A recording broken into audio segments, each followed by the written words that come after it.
বেআইনি বাড়ি তৈরির অভিযোগ, হুমায়ুন পত্নীকে এবার নোটিশ।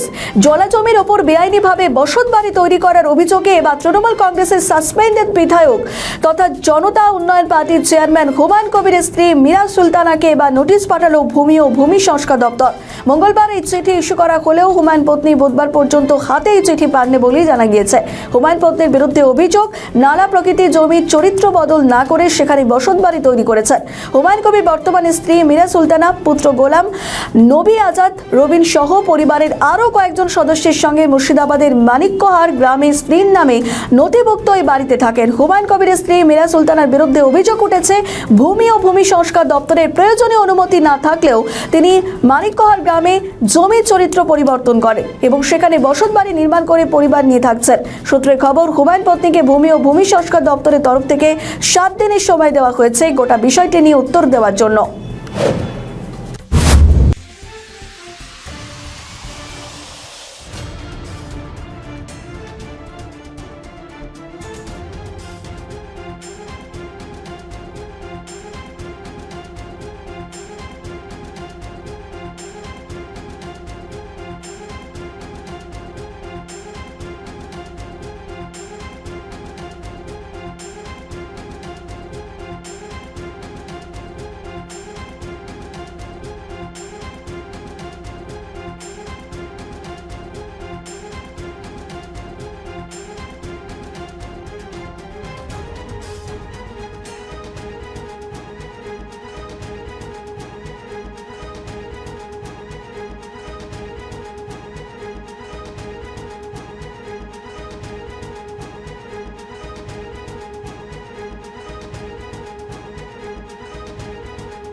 আমাদের ভিডিও ভালো লাগলে লাইক ও শেয়ার করুন, কমেন্ট সেকশনে আপনাদের মতামত জানান।